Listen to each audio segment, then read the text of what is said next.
नमस्कार, आप सबका बहुत स्वागत है। मैं हूं सौरभ शर्मा और मेरे साथ हैं मेरी साथी प्राची पाराशर। और आप सब लोग एग्जिट पोल का इंतजार कर रहे हैं। हम जानते हैं थोड़ी देर में एग्जिट पोल के नतीजे आपके सामने होंगे।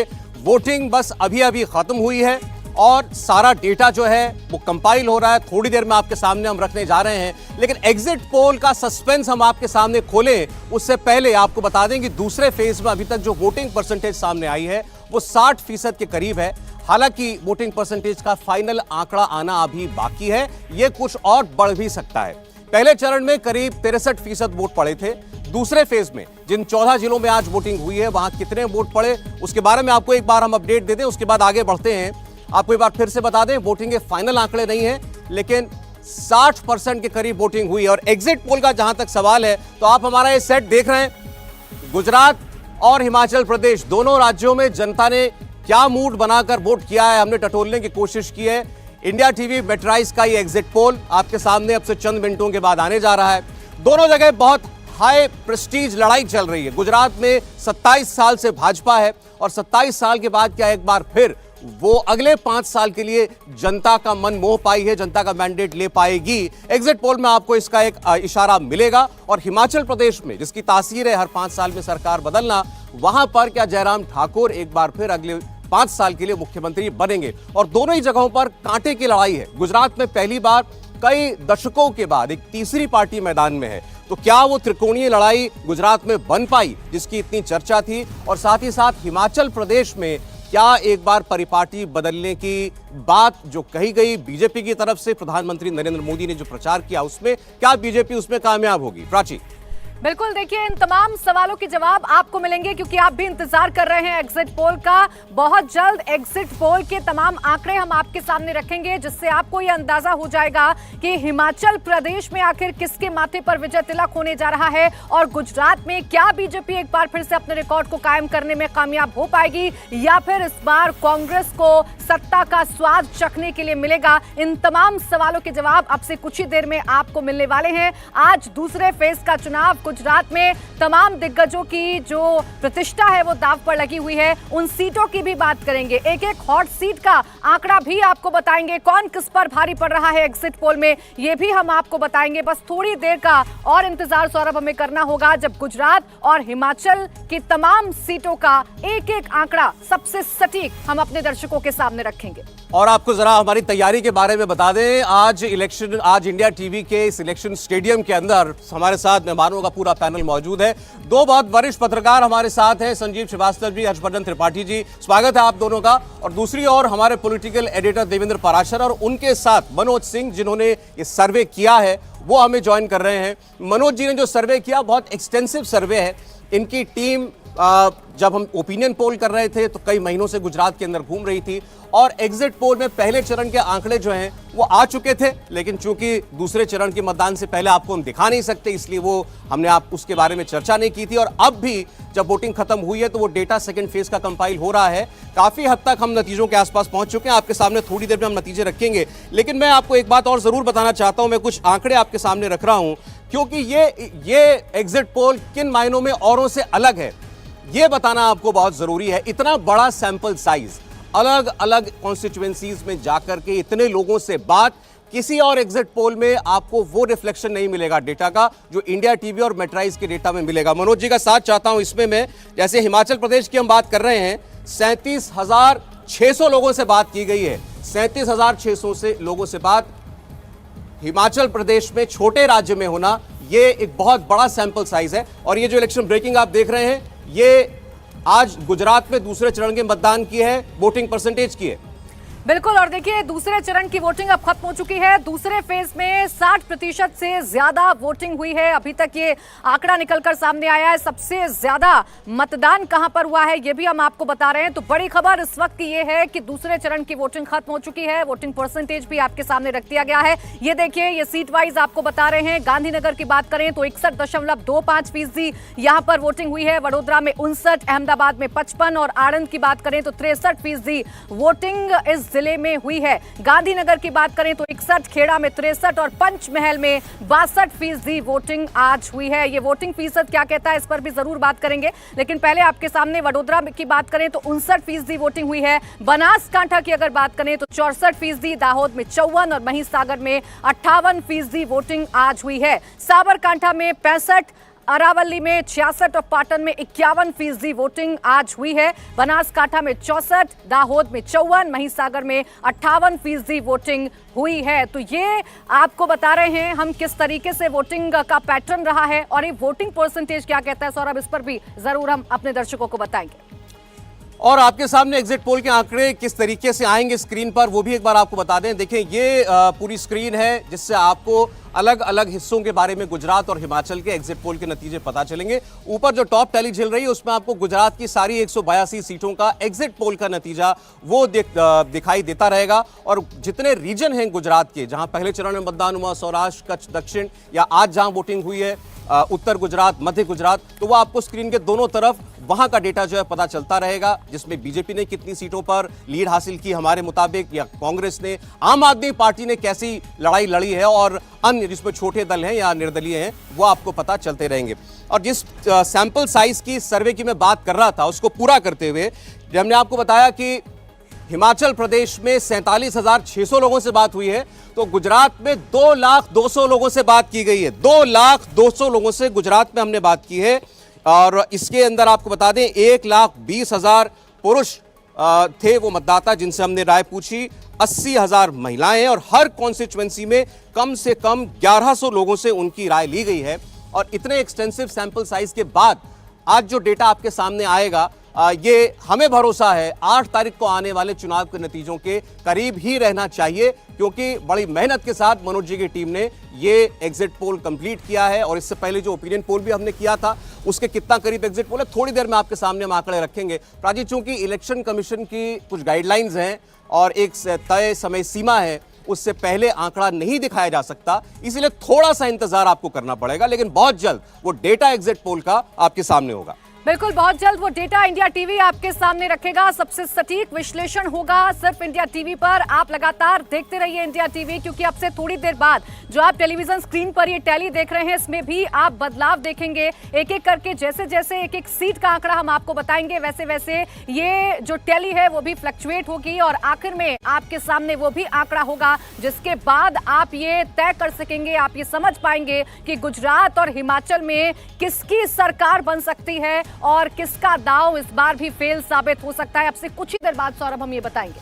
मनोज जी, आपने जब ओपिनियन पोल भी किए थे जो हमने इंडिया टीवी पर दिखाया दर्शकों को, उसमें भी आपका सैंपल साइज बहुत बड़ा था, उसमें भी तकरीबन इतने रिस्पोंडेंट से आपने राय पूछी थी।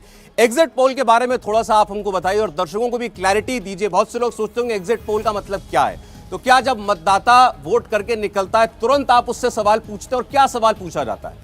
देखिए, सिर्फ यही नहीं है कि जिस दिन मतदाता वोट देकर निकल रहे हैं वही करें। मैं दूसरे दिन भी जाता हूं और तीसरे दिन भी जाता हूं, और डोर टू डोर जाकर हम लोग पूछते हैं कि आपने वोट दिया कि नहीं दिया। ये तीनों दिनों का प्रोसेस होता है और इसमें कंप्लीट करते हैं सारे डेटा को। सबसे ज़्यादा मुश्किल काम यदि पूछिए तो उन पहाड़ी इलाकों में डेटा इकट्ठा करना होता है जहाँ पे बर्फबारी शुरू हो, काफ़ी कम टेम्परेचर हो, और इधर से जब बच्चे जाते हैं और वहाँ काम करते हैं और वो इतने घुले मिले भी नहीं है भारतीय परिप्रेक्ष्य के हिसाब से पूछा जाए, नॉर्थ इंडिया के लोग उधर जाएं या साउथ इंडिया के लोग उधर जाएं, तो काफ़ी जवाब देने में भी उनको मुश्किल होती है, लोगों की भाषा की दिक्कत है। लेकिन इन सारे मुश्किलों को हम लोगों ने झेला है और उस पर सारे आंकड़े इकट्ठे करके लाए हैं, और हमें लगता है कि आज जो आप दिखाएंगे, जो भी इंडिया टीवी पे आएगा, और ये आंकड़े 8 तारीख को उसके हम लोग इर्द गिर्द ही रहेंगे, या हो सकता है कि एकदम परफेक्ट ही रहें।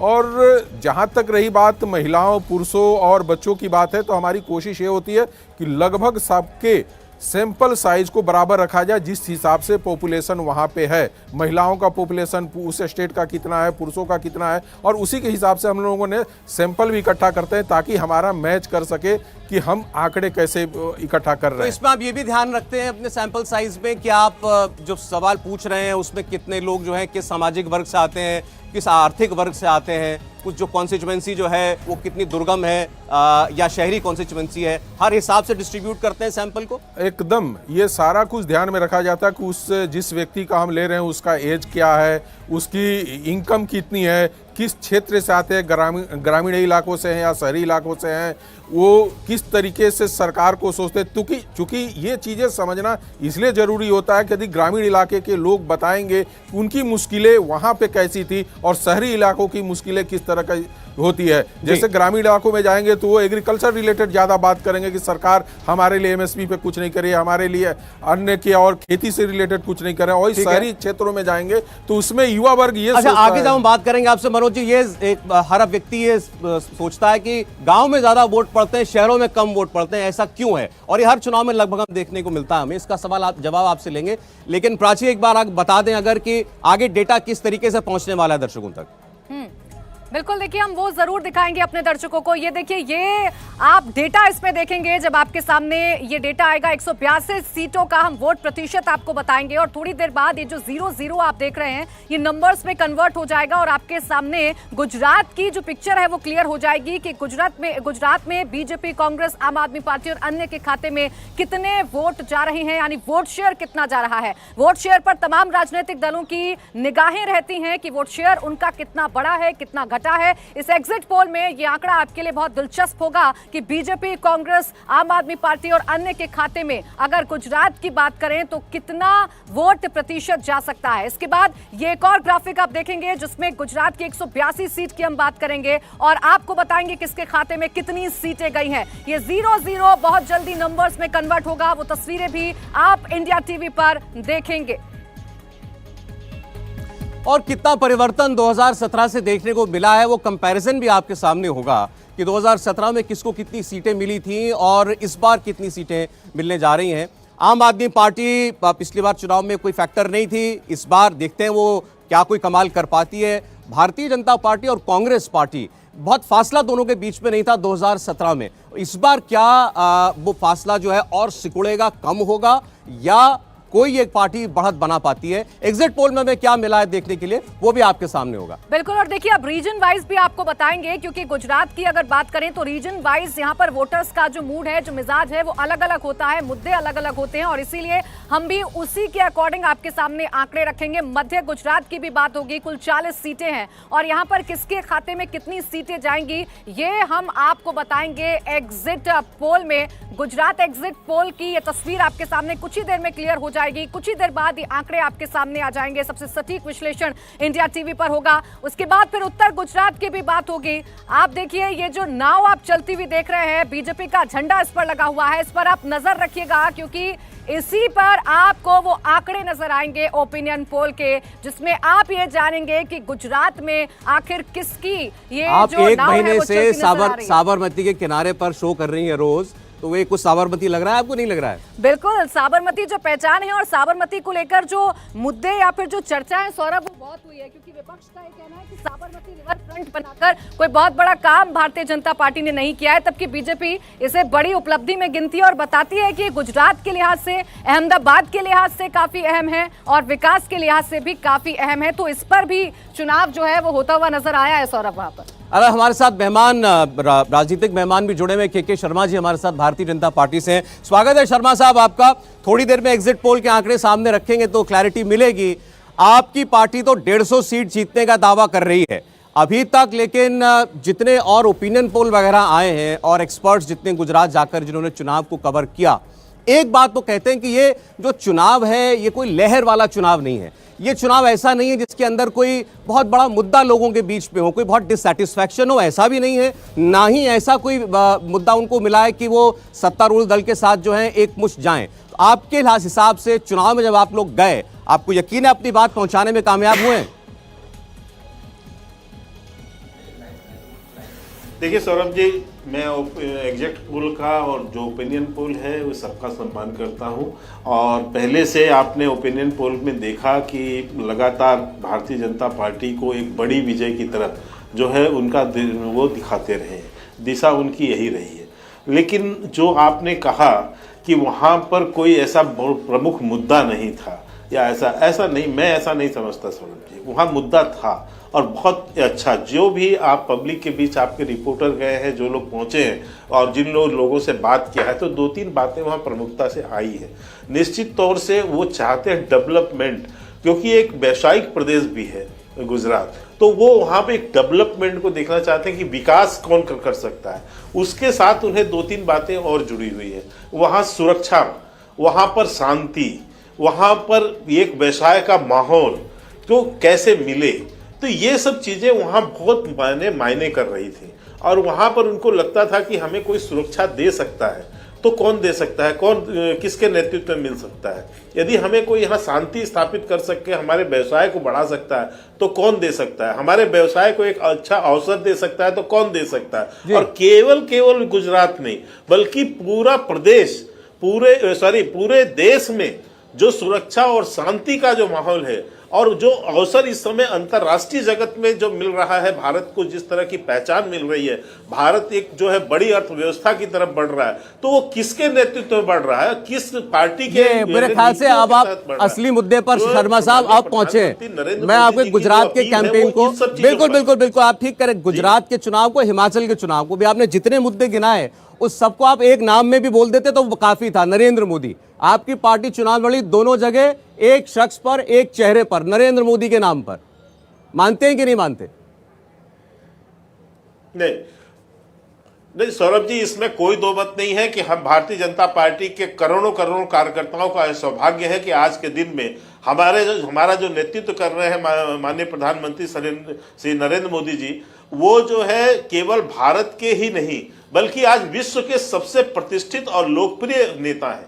और उनका हमें नेतृत्व यदि मिल रहा है तो ये हमारा सौभाग्य है। और उनके मार्गदर्शन में जिस ढंग से केवल सरकार ही नहीं चल रही है, मतलब केंद्र की सरकार ही नहीं बल्कि राज्य सरकारों को भी जो मार्गदर्शन मिलता है, और साथ ही साथ हम जैसे कार्यकर्ताओं को संगठन में भी जो मार्गदर्शन मिलता है, निश्चित तौर से हम इसके भाग्यशाली हैं। और उनके नेतृत्व में हमको काम करने का एक उत्साह, एक प्रोत्साहन, और एक तरह से देखिए, सत्ता की केवल भारतीय जनता पार्टी सत्ता के लिए नहीं लड़ती है सौरभ जी, बल्कि अपनी विचारधारा को जमीन तक ले जाने के लिए भी लड़ती है। तो हम इस सब चीजों में सफल हो रहे हैं, उनके नेतृत्व में सफल हो रहे हैं, तो इसमें कोई दो मत नहीं। हम तो बहुत प्रसन्नचित हैं कि ऐसा नेतृत्व यदि है तो भारतीय जनता पार्टी के पास आ जाए। बिना सत्ता की विचारधारा तो राहुल गांधी भी फैला रहे हैं देश में, पे चलने वाले। आपने कहा हम सत्ता के लिए नहीं विचारधारा के लिए लड़ते हैं, तो बिना सत्ता के राहुल गांधी भी तो निकले हुए। नहीं, वो तो जिसके लिए निकले हैं वो तो सब कोई देख रहे हैं ना सौरभ जी। भारत जोड़ो यात्रा है और उनके साथ कौन लोग खड़े हैं? भारत तेरे टुकड़े टुकड़े होंगे, इसका नारा लगाने वाले कन्हैया कुमार उनके साथ चल रहे हैं। और उनके जो सबसे बड़े नेता जयराम रमेश हैं, वो कहते हैं कि आज की डेट पर राहुल गांधी के बाद यदि कांग्रेस में कोई बड़ा नेता है तो वो कन्हैया कुमार है। तो आप इसे समझ सकते हैं, अवार्ड वापसी गैंग हो या खान मार्केट गैंग हो या इस तरह के जो देशद्रोही कृत्यों में संलिप्त जो अप्रोक्ष नक्सलवादी तत्वों को जो समर्थन देने वाले लोग हों, वो साथ चलते हैं। वो मेघा पाटनेकर साथ चलती हैं, जो मेघा पाटनेकर 17 साल तक गुजरात की जनता को नर्मदा के पानी से लेकिन शर्मा जी, उसी भारत जोड़ो यात्रा को लेकर कांग्रेस ये भी कहती है कि एक जनाधार उसके साथ जुड़ रहा है और वो भारत जोड़ने में कामयाब हो रही है। हमारे साथ रोहन गुप्ता जी जुड़ गए हैं कांग्रेस से, उनके पास हम चलेंगे। रोहन जी, ये सबसे बड़ा एग्जिट पोल हम दिखाने जा रहे हैं। बात कह दूं फिर मैं रोहन जी के पास जाऊंगी। के शर्मा जी, रोहन जी, ये सबसे बड़ा एग्जिट पोल हम दिखाने जा रहे हैं। हमसे कुछ ही देर बाद आंकड़े भी सामने होंगे। गुजरात में तो आप रहे, गुजरात से आपका नाता भी है। अगर गुजरात चुनाव की बात करें तो जैसा सौरभ कह रहे थे कि कोई बहुत बड़ा मुद्दा ऐसा नहीं था जिसे विपक्ष जिसकी चर्चा कर रहा हो, अगर मोरबी को छोड़ दे तो, या फिर कोई ऐसी बहुत बड़ी उपलब्धि नहीं थी जिसे सरकार जनता के बीच में लेकर जा रही हो। क्या उम्मीद है आपको अब इस एग्जिट पोल से भी और आने वाले रिजल्ट्स को लेकर भी? देखिए प्राची जी, जिस प्रकार के आंकड़े आए हैं की बात करें या फेस की बात करें, एक मुद्दा जो आपने कहा बहुत क्लियर है कि जो वेव कहा जाता था, जैसे भाजपा के नेता, आपने भी काफी डिबेट्स की, हमने साथ में भी बहुत डिबेट्स की, 150 प्लस, और ये जो हवाई वाले जो वादे थे वो सारे ध्वस्त हो गए। अगर वेव होता तो जो अर्बन एरिया है वहां पे 10% वोट क्यों कम होता? अगर वेव होता, अभी जैसे ये बोल रहे थे हमारे साथी, मोदी जी का वेव था, तो फिर अर्बन एरिया जहां पे ये कहा जाता है कि बीजेपी स्ट्रांग है, वहां पे 10% वोटिंग क्यों कम होती? आज भी जो वोटिंग के आंकड़े हैं, हर जगह पे कहीं ना कहीं कमी दिख रही है। सो मुद्दा जो प्राचीन, जो मैं डिबेट में उस समय पे भी कहता था, गुजरात में इस बार गुजरात के मुद्दों पे वोट दिया है। आज मोरबी उसमें बहुत बड़ा मुद्दा था, जहां पे एक असंवेदनशीलता, प्रधानमंत्री जी गुजरात से थे, लोगों की अपेक्षा थी कि अगर प्रधानमंत्री जी गुजरात से हैं तो जो भी इसके पीछे जो जिम्मेदार लोग हैं उनके ऊपर कार्यवाही की जाएगी, नहीं हुई।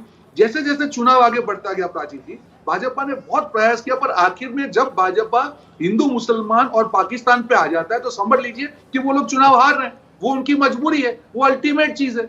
और लास्ट में जो अभी उन्होंने कहा कि मोदी जी की इमेज, और ये आपने अहमदाबाद के रोड शो को दिखाया, एक दिन भारत जोड़ो यात्रा को आप लोग एक दिन देख लीजिए जो चलते हुए जा रही, आपके होश उड़ जाएंगे। तो मुद्दा यहाँ पे प्राची जी आखिर में जो मैं देख रहा हूँ, समराइज कर रहा हूँ कि इस बार गुजरात की जनता 27 साल के कुशासन से त्रस्त है, जहां 3-3 मुख्यमंत्री को रिमोट कंट्रोल से बदल दिया जाता है। आज प्रधानमंत्री जी, देश के प्रधानमंत्री गुजरात से, पर जब गुजरात को जरूरत पड़ी तो प्रधानमंत्री जी नहीं खड़े थे, और अब तो चुनाव का काम देखिए अभी जैसे रोहन जी आपने कहा ना, जब चुनाव का प्रचार जब अंतिम दौर में पहुंचा तो हमें सुनाई देने लगा हिंदू मुसलमान, गोधरा 2002, पाकिस्तान का जिक्र भी आया। उसको बीजेपी के अभी शर्मा जी कह रहे थे वो सुरक्षा के मुद्दे हैं, गुजरात की जनता सुरक्षा भी चाहती है कि फिर से अराजकता ना आ जाए गुजरात के अंदर।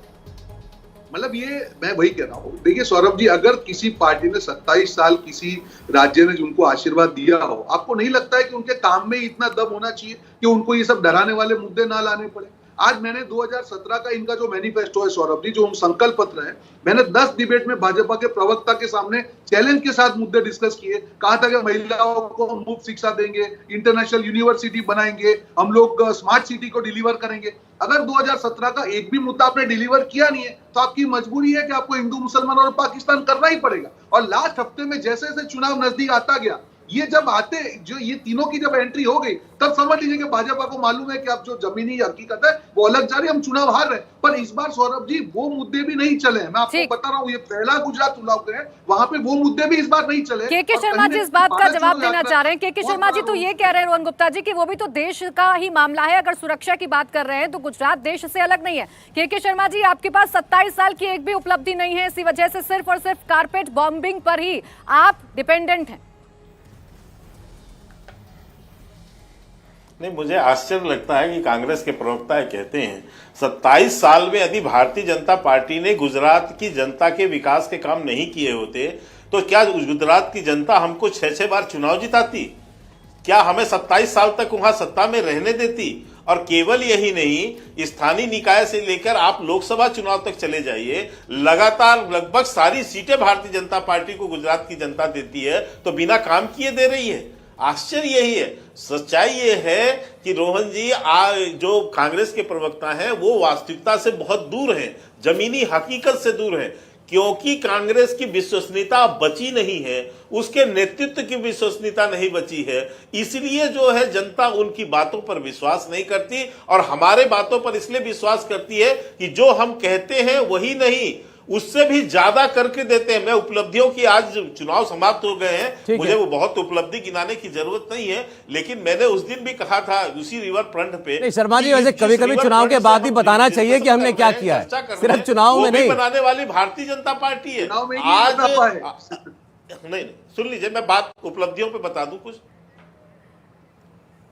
उपलब्धियों पे बोलूं सर? नहीं शर्मा जी, चलिए ठीक है, आज तो चुनाव के बाद आंकड़ों की बात कर रहे हैं। मैं बस इतना कह रहा था कि नेताओं को चुनाव के बाद भी जाते रहना चाहिए जनता के पास, और बताते रहना चाहिए कि देखिए हमारे मैनिफेस्टो में ये लिखा था, हमने पूरा कर दिया है। अभी बहुत समय में आपके पास आऊंगा, दोबारा थोड़ी देर में आता हूं आपके पास। एग्जिट पोल के आंकड़े थोड़ी देर में इंडिया टीवी पर आप देखेंगे, और मैं फिर आपसे कह रहा हूं, ये एग्जिट पोल सबसे साइंटिफिक एग्जिट पोल है, और हमें उम्मीद है कि सबसे सटीक एग्जिट पोल भी साबित होगा, क्योंकि जितने लोगों से हमने इस एग्जिट पोल के लिए बात की है, इतना सैंपल साइज आपको कहीं और नहीं मिलेगा। बहुत मेहनत हुई है ये एग्जिट पोल आप तक पहुंचाने के लिए, तो देखते रहिए। अब से थोड़ी देर के बाद स्क्रीन पर जहां जहां भी आपको टैली में 0-0 नजर आ रहा है, ये अंक भरना शुरू हो जाएंगे। आप एक तरफ देख रहे हैं गुजरात का सोमनाथ मंदिर, दूसरी तरफ आप देख रहे हैं शिमला की मॉल का घंटा घर, और हिमाचल प्रदेश के और गुजरात के एग्जिट पोल के आंकड़े थोड़ी देर में हम आपके सामने स्क्रीन पर रखने जा रहे हैं। हमारे साथ जिन्होंने सर्वे किया मेट्राई से, मनोज सिंह जी वो भी मौजूद हैं, पॉलिटिकल मेहमान भी, और हमारे पॉलिटिकल एडिटर और साथ ही कुछ सीनियर जर्नलिस्ट भी हमारे साथ हैं। मनोज जी को छोड़ करके बाकी लोगों से मैं एक बार पूछना चाहता हूं, आप लोगों का क्विक पोल, इसको क्विक पोल बोल देते हैं। मैं संजीव जी आपसे शुरुआत करना चाहता हूं, आप हिमाचल के सेट के आगे बैठे हैं, तो पहले हिमाचल के बारे में क्या आंकलन है? बहुत ठंडक होगी वहाँ इस समय। गर्मी चुनाव की देखिए, हिमाचल का चुनाव बहुत विचित्र चुनाव रहा। आज से 4-5 महीने पहले तक सबका ये मानना था कि बीजेपी हार रही है, बहुत ज़बरदस्त एंटी इनकम्बेंसी है। लेकिन जैसे जैसे चुनाव नज़दीक आया है, मतदान हुआ है, वैसे वैसे वो चुनाव कांटे का होता गया। कहीं भी जा सकता है, कहीं भी जा सकता है। Yes. Okay, Gujarat. Gujarat BJP पक्का जीतेगी। हर्षवर्धन जी, ऐसे आप भी क्विक पोल आपका क्या कह रहा है? नहीं, इसमें कोई संदेह नहीं कि गुजरात में मुझे जो लगता है कि भारतीय जनता पार्टी रिकॉर्ड बनाने जा रही है। और हिमाचल की अगर बात करें तो हिमाचल मुझे भी ये लगता है कि अगर कांग्रेस पार्टी अगर इस चुनाव को नहीं जीत पाई तो इससे बड़ा अवसर उनके पास नहीं था। और खास करके इस वक्त में जब उन्हें कोई तो चाहिए, संजीवनी समझ लीजिए, कोई एक राज्य तो चाहिए, वो उनको नहीं मिल पा रहा है। तो ये आपने कहा गुजरात में रिकॉर्ड बनाएगी बीजेपी, 127 का रिकॉर्ड है बीजेपी का अपना। कहां तक जाता देखते हो? 150 की बात करते हैं। नहीं, 150 तो निश्चित तौर पर पार्टी के नेता के तौर पर तो उनको और ज्यादा बोल देना चाहिए। 182 सीटें होती हैं, लेकिन मुझे लगता है कि 127 के ऊपर जब मैं कह रहा हूं तो 130 प्लस का इस बार का मुझे आंकड़ा उनको छूता हुआ दिखता है। और उसके पीछे वजहें बड़ी साफ सी हैं, और वो वजहें भारतीय जनता पार्टी की अपनी मजबूती के साथ साथ जो दूसरों की मजबूती या कमजोरी है, जो नए प्लेयर्स हैं, उसकी वजह से भी दिख रही है। चल ठीक। देवेंद्र, और हिमाचल निश्चित तौर पर बहुत कांटे की टक्कर है और क्लोज फाइट में शायद बीजेपी जीत सके, लेकिन बहुत क्लोज फाइट होगा, इसमें कोई दो राय नहीं। और बीजेपी नेताओं की सांसें भी अटकी हुई हैं हिमाचल प्रदेश को लेके, और उनका जो अपना अधिकतम आंकड़ा है वो भी बहुमत से बस बमुश्किल कुछ सीट आ गया है। उससे आप अंदाजा लगा सकते हैं, और वो उनका ऑप्टिमम है, उससे आप अंदाजा लगा सकते हैं कि कितनी क्लोज फाइट है। नहीं, लेकिन बीजेपी अंदर खाने मान रही है कि हम आगे हैं कांग्रेस से। हाँ, निश्चित तौर पे आगे हैं कांग्रेस से और सरकार बना लेंगे, ये भी मान लिया। लेकिन जस्ट टच एंड गो जैसा मामला रहता है, उस तरह की सरकार बनाएंगे। कंफर्टेबल सिचुएशन नहीं है, बहुत दबाव में है। और उसके पीछे सबसे बड़ी वजह यह है कि पार्टी के भीतर अपनी जो गुटबाजी चली, वो बीजेपी के नेता ये मान रहे हैं कि सबसे ज़्यादा डैमेज उसी चीज़ ने किया है। और इस सौरभ, जब मैं ये बता रहा हूँ तो पहाड़ की जो टेंडेंसी होती है सरकार बदलने की, उससे बड़ी वजह इसको वो बता रहे हैं कि अगर हमारे अंदर इतनी गुटबाजी नहीं होती, जैसे कि इस बार हिमाचल प्रदेश के चुनाव में रही, तो हम बहुत आसानी से जीत सकते थे प्रधानमंत्री मोदी के करिश्मे के चलते। अब टक्कर बहुत ज़ोरदार है। दूसरी तरफ अगर गुजरात की बात करें तो इसमें कोई दो राय नहीं कि गुजरात में बीजेपी का वोट प्रतिशत नीचे गिरेगा, सीटों की संख्या बढ़ेगी और वो 120 प्लस ही रहना है। और ये ट्रायंगुलर फाइट की वजह से? जी हाँ, सिर्फ और सिर्फ ट्रायंगुलर फाइट की वजह से। आम आदमी पार्टी ने दोनों ही पार्टियों को नुकसान किया है, कांग्रेस पार्टी और बीजेपी को, लेकिन कांग्रेस को ज्यादा किया है और वहां पर बीजेपी के लिए सीट जीतने के लिहाज से ज्यादा मुफीद स्थिति। आम आदमी पार्टी डबल फिगर में, सिंगल फिगर में वोट में, और वोट में भी शायद ओवरऑल स्टेट में देखें तो वो सिंगल फिगर में ही नजर आ रही है, क्योंकि लगभग 40 से 44 सीटें सौरभ ऐसी है जहां पर आम आदमी पार्टी को वोट आएंगे। उनमें से कुछ सीटें ऐसी है जिसपे बहुत ज्यादा वोट आएंगे। इन 40-44 सीटों के अलावा आम आदमी पार्टी को कोई बहुत रीजनेबल वोट आता नहीं नजर आ रहा है। तो ओवरऑल स्टेट के लिहाज से जब आप देखेंगे तो शायद वो सिंगल डिजिट में ही रहे वोट प्रतिशत।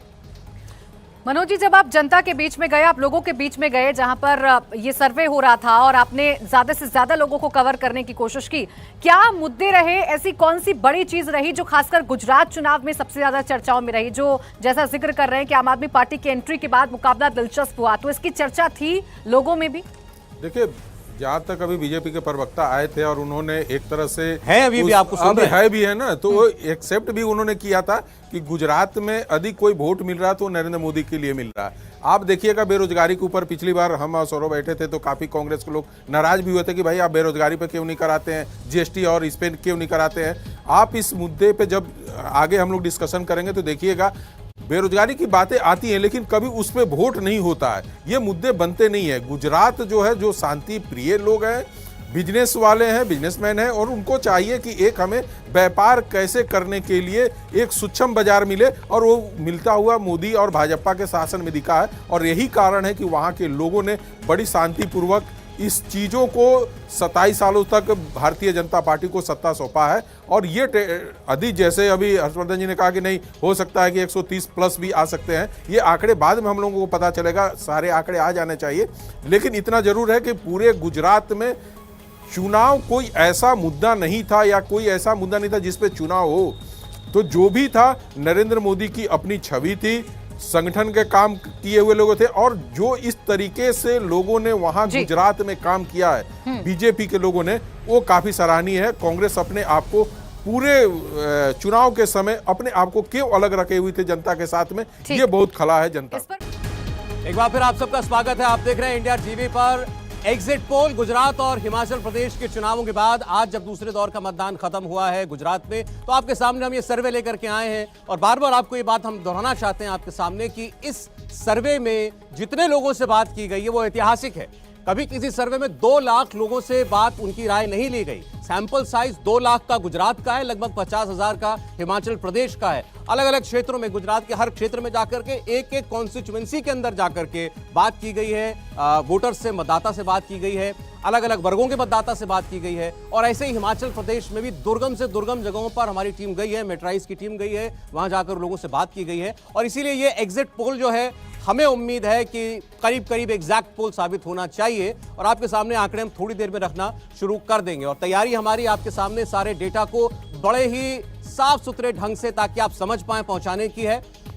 अलग अलग क्षेत्रों के जो गुजरात और हिमाचल के हैं उसका डेटा, और जो की कॉन्स्टिट्यूएंसीज हैं, वीआईपी कॉन्स्टिट्यूएंसीज हैं, उसका डेटा भी, हार कौन रहा है, जीत कौन रहा है, वो भी आपको पता चलता रहेगा। बिल्कुल, ये ग्राफिक्स हैं और इन ग्राफिक्स में आप सीधा स्क्रीन पर देखेंगे, ये जो आप बाइक चलती हुई दिख रही है, इस पर बीजेपी के आंकड़े आपके सामने होंगे, कांग्रेस के आंकड़े आपके सामने होंगे। तो इन पर आप नजर बनाकर रखिएगा, क्योंकि ये जो अभी आपको 0-0 नजर आ रहा है, कुछ ही देर में ये सीटों में कन्वर्ट होता हुआ नजर आएगा और आपके सामने गुजरात के 182 सीटों की जो पूरी पिक्चर है वो क्लियर हो जाएगी। 182 सीटों में से बीजेपी क्या इस बार रिकॉर्ड अपना तोड़ पाएगी या कांग्रेस अपने 27 साल का सूखा खत्म कर पाएगी, ये तमाम चीजें आज इस एग्जिट पोल में आप देखेंगे। और इसलिए हम कह रहे हैं कि सबसे ऐतिहासिक एग्जिट पोल है। जैसा कि सौरभ बता रहे थे कि जो सैंपल साइज है वो 2 लाख से ज्यादा है। आप अंदाजा लगाइए कि क्यों हम कह रहे हैं कि एग्जिट पोल लगभग एग्जिट पोल होगा। हमारे साथ के शर्मा जी हैं भारतीय जनता पार्टी से।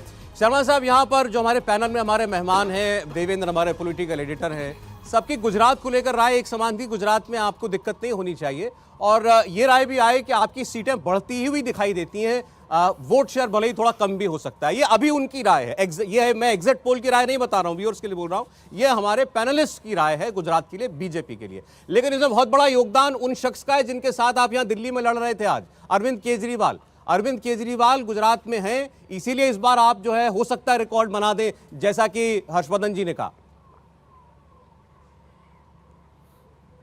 नहीं सौरभ जी, केजरीवाल जी का वहां कोई लेना देना नहीं है।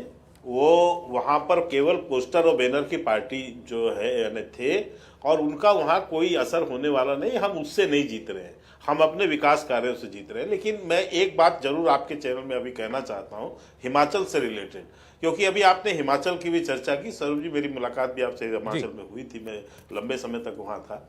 वहां हम इसलिए बहुत कॉन्फिडेंट हैं कि हम वहां रिवाज बदल रहे हैं। उसके पीछे मैं 1-2 कारण आपको बताता हूं। अभी जिस ढंग से वहां डबल इंजन की सरकार जो है चली हिमाचल में, और जिस ढंग के डेवलपमेंट के काम हुए हैं, उसका पूरा लाभ जो है जनता का समर्थन हमको मिल रहा है। मैं उसके पीछे एक लॉजिक भी बताता हूं आपको। आप यदि चुनाव आयोग के डाटा पर जाएं और अभी देखें, लगभग 42 सीटें ऐसी हैं जिस पर महिलाओं का मतदान जो है पुरुषों से कहीं ज्यादा है। मैं आपके राजनीतिक विश्लेषणों के लिए विषय छोड़ रहा हूं, क्योंकि अभी आप आंकड़े दिखाएंगे। 42 सीटें 69 में से 42 सीट जिसमें महिलाओं ने पुरुषों से ज्यादा मतदान किया है। 18 सीटें तो ऐसी हैं लगभग जिसमें 7 से 8 हजार मत ज्यादा है। मैं ये बात इसलिए आपको बता रहा हूं क्योंकि हिमाचल में जो छोटे राज्य होते हैं वहां हार जीत का आंकड़ा बहुत माइनर, मतलब 1000, 2000, 3000 होता है। लेकिन इसीलिए जो 42 सीटों की जो चर्चा मैंने किया, क्यों, इसके पीछे भी एक लॉजिक है सौरभ जी। जितने भी डबल इंजन की सरकार द्वारा जो काम हुए हैं उसका केंद्र बिंदु यदि कोई रहा है तो महिलाएं रही हैं। आप निःशुल्क सिलेंडर की बात कर लीजिए, घर घर बिजली की बात कर लीजिए, जल की बात कर लीजिए, शौचालय निर्माण की बात कर लीजिए, आयुष्मान भारत, ये जितने भी है ये सब जो है महिला सेंट्रिक, मतलब मैं आपसे सहमत हूं इस बात में कि गुजरात की, हिमाचल प्रदेश के अंदर बहुत सीटों पर महिलाओं की भागीदारी चुनाव में, मतदान में पुरुषों की बनिस्बत ज्यादा रही है। आप कह रहे हैं कि वो उसका लाभ आपको मिलेगा। रोहन जी भी हमारे साथ है। रोहन जी, जरा हिमाचल की बात छेड़िए तो उस पर एक कमेंट। लेकिन आपको बताऊं 23 सीटें ऐसी भी हैं जहां पर हार जीत का मार्जिन 2000 से कम वोट पर डिसाइड हुआ था। तो वो किधर जाएंगे ये तो मुझे नहीं लगता कोई भी पार्टी बता सकती है कि उनमें से कितना प्रतिशत किस पार्टी का रहेगा। रोहन जी। सौरभ जी, जिस प्रकार से कांग्रेस की 10 गारंटी वहां पे अपने दी, और जो ओल्ड पेंशन स्कीम, मैं आपको बता रहा हूँ, जो टर्निंग पॉइंट होगा पूरे चुनाव का, वो ओल्ड पेंशन स्कीम होने वाला है। हम सब जानते हैं कि वहां पे काफी ज्यादा सरकारी जो अधिकारी और सब लोग भाजपा की पॉलिसी से त्रस्त थे। और जिस प्रकार से वहां पे हमने देखा कि बाई इलेक्शन में जो बीजेपी की बुरी तरह से हार हुई, जो इंटरनल उनकी जो फाइट चली, और पूरे चुनाव में वहां प्रधानमंत्री जी आए, सब उनके पास कोई स्थानिक मुद्दे ही नहीं थे, क्योंकि जिस प्रकार से प्रशासन उनका 5 साल से रहा, जनता त्रस्त दी और उसका एक ट्रेलर उन्होंने बाई इलेक्शन के रिजल्ट पे दिखा दिया था। तो मुझे लगता है कि चुनाव में अभी जैसे संजीव श्रीवास्तव जी ने कहा, रोहन जी, संजीव जी ने कहा थोड़ी देर पहले कि 4-5 महीने पहले तक ऐसा लगता था कि आप बड़े कंफर्टेबली जीतेंगे, लेकिन इस चुनाव में उनका अनुमान है कि कमबैक बीजेपी ने किया है। आज की तारीख में बहुत क्लोज फाइट हो गई। देखिए, कमबैक की बात नहीं है। देखिए, हम सब जानते हैं कि बीजेपी जब चुनाव आते हैं तो कौन कौन से इश्यूज पे चुनाव लड़ते हैं। उनके पास कोई लोकल इश्यू तो है नहीं। जिस प्रकार से प्रधानमंत्री जी हर चुनाव में प्रचार करते तो उन्होंने हिमाचल में भी किया, पर फिर भी जो हिमाचल की जनता के मुद्दे थे, बीजेपी उसको कहीं पे भी टच नहीं कर पाया। कमबैक की बात तो तब होती कि वो जो अपनी काम को करके दिखा दी, काम तो करके दिखा नहीं पाई। और जिस प्रकार से उन्होंने टिकट बांटे, सौरभ जी, जो राज रिपोर्ट आ रहे हैं, जिस प्रकार से उनके टिकट बांटेगा, जो बागी, ये पहली बार हुआ कि कांग्रेस में टिकट बांटने के बाद जनरली जो हमारे वहां होता है, इस बार नहीं देखने को मिला। बीजेपी में हुआ कंट्रोल में ही आपने प्रधानमंत्री, मैं आपकी बात जरा संजीव जी के पास ही ले जा रहा हूं। वैसे भी हिमाचल प्रदेश के सेट के आगे बैठे हैं, वहां ठंड भी ज्यादा लग रही है। जी संजीव जी, आपने उनको सुना, आप किन मुद्दों पर मानते हैं कि बीजेपी लड़ाई में वापस आई? देखिए, एक तो बीजेपी की जो एक पूरी इलेक्शन मशीनरी है, जो उनका थॉट प्रोसेस है कि वो चाहे कितनी भी स्थिति विकट हो जाए, वो चुनाव आखिरी दम तक लड़े देते, दे नेवर गिव अप। थोड़ा कांग्रेस के अंदर क्या हुआ टुवर्ड्स द एंड की जो सीनियर लीडर्स थे, जैसे हम प्रियंका गांधी से ज़्यादा एक्टिव, ज़्यादा सक्रिय, ज़्यादा पब्लिक मीटिंग्स की उम्मीद थी कि वो ज़्यादा, उन्होंने करी है 6-8 पब्लिक मीटिंग्स, लेकिन वहाँ पे वो 15-20 पब्लिक मीटिंग्स कर सकती थी। राहुल गांधी को भी जाना चाहिए था। मतलब टुवर्ड्स द एंड ऐसा लगा कि एक तरफ तो प्राइम मिनिस्टर मोदी ने सारी कैंपेन को जैसे टेक ओवर कर लिया, हिमाचल में भी, गुजरात में भी, और दूसरी तरफ कहीं कांग्रेस की सेंट्रल लीडरशिप ने बहुत ज़्यादा ही स्थानीय लीडर्स पे छोड़ दिया। तो उसका एक कोऑर्डिनेशन है बीजेपी की कैंपेन ऑर्गेनाइजेशन में, उस कोऑर्डिनेशन की कमी है कांग्रेस में। दूसरी चीज़, साधन वगैरह में तो क्या है, अब 0 to 100 का मिसमैच हो गया है। कहाँ बीजेपी, कहाँ राजा भोज, कहाँ गंगू तेली, दूसरे संदर्भ में उनके पास असीमित साधन है। कांग्रेस हर कैंडिडेट और सेंट्रल लीडरशिप भी लिमिटेड साधन मुहैया करा सकती है।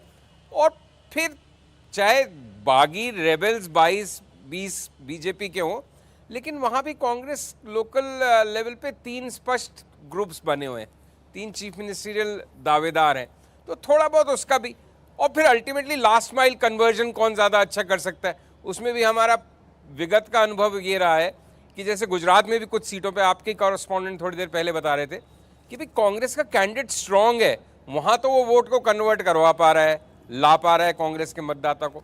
लेकिन जहाँ कांग्रेस का खुद का कैंडिडेट स्ट्रांग इतना नहीं है, वहाँ पार्टी की मशीनरी ऐसी नहीं है। और ये कोई आज की बात नहीं है, ये पुरातन काल से कांग्रेस में, लेकिन पुरातन काल और आज की स्थितियों में बहुत जबरदस्त परिवर्तन हो गया। राहुल गांधी जी का जिक्र किया, आपको लगता है वो कैंपेन करते तो कुछ फायदा होता? मतलब मेरा राहुल गांधी का नाम लेने से मतलब ये था कि प्रियंका और राहुल का ज्यादा डायरेक्ट, अगर वहां पे वो ग्राउंड को ज्यादा हिट करते, ज्यादा उनकी कॉन्स्टिट्यूएंसीज पे जाना होता, तो उसका लाभ कांग्रेस को ज्यादा मिलता, कार्यकर्ता भी थोड़ा ज्यादा उत्साहित और ऊर्जा उसमें संचार होता उसका।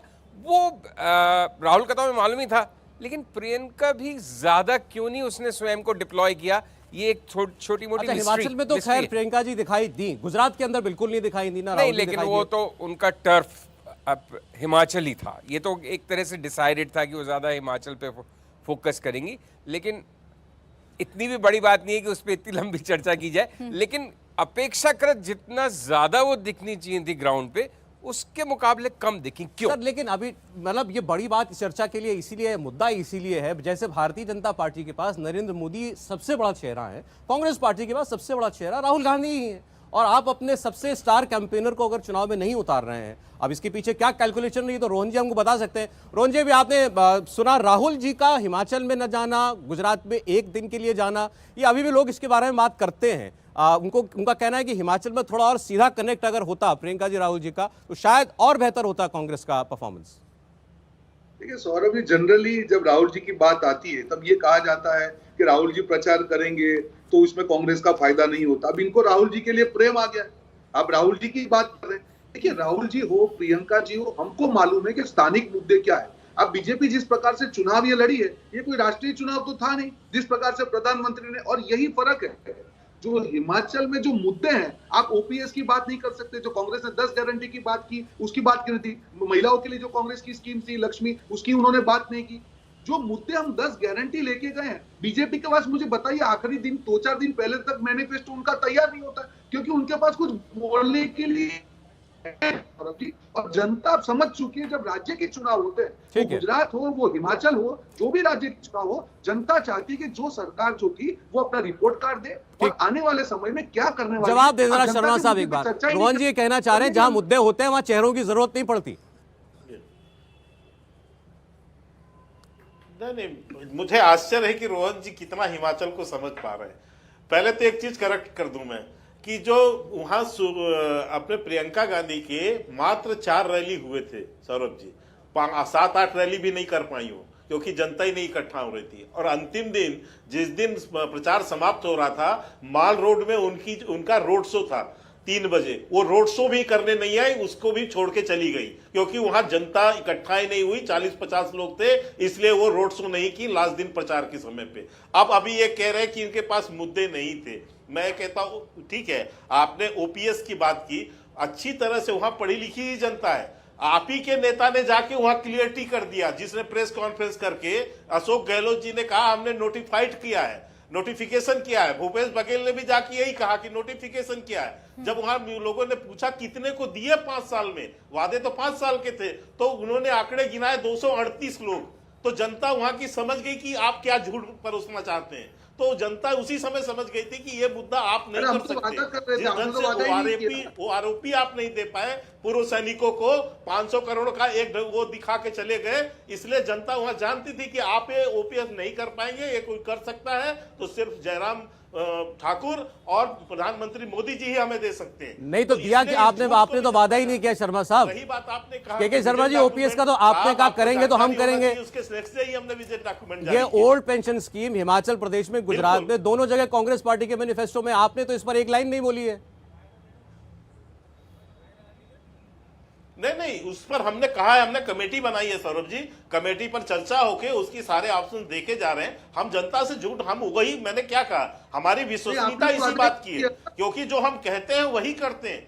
और इसलिए हम जो कह रहे हैं कि हम उस पर कमेटी बना के एक बार उसको देखेंगे क्या चीजें हैं। और आपकी बात की इसलिए नहीं जनता मानती, क्योंकि विश्वसनीयता नहीं है आपके नेताओं के बोलने की। आपकी 10 गारंटी तो लोगों ने आसाम में भी देखा, आपको बोरिया बिस्तर बांध के बाहर भेज दिया। उत्तर प्रदेश में आपने 10 गारंटी लेके घूमे, कुछ नहीं हुआ। उत्तराखंड में गारंटी काम नहीं आया। हिमाचल में भी आपने गारंटी कहा है और गुजरात में वचन कह रहे हैं। वो जनता जानती है कि आप क्या कर सकते हैं। अच्छा चले, मुझे ब्रेक के लिए रुकना पड़ेगा। शर्मा साहब, रोहन जी और प्राची, 6 बज चुके हैं और थोड़ी देर के अंदर वो जो इलेक्शन कमीशन की समय अवधि की पाबंदी है वो खत्म हो जाएगी और डेटा स्क्रीन पर आने लगेगा। बिल्कुल, थोड़ी देर बाद डेटा हम आपको दिखाएंगे और उस डेटा को देखकर आप अंदाजा लगाएंगे कि ये जो दोनों प्रवक्ता अपने अपने दावे कर रहे हैं उस पर जनता ने कितना भरोसा किया। और बार बार हम ये आपको बता रहे हैं कि सैंपल साइज हमारा 2 लाख से ज्यादा है। इंडिया टीवी हर वक्त हर जगह डाउनलोड करने के लिए सर्च करें India TV news Google play store या ऐप स्टोर पर।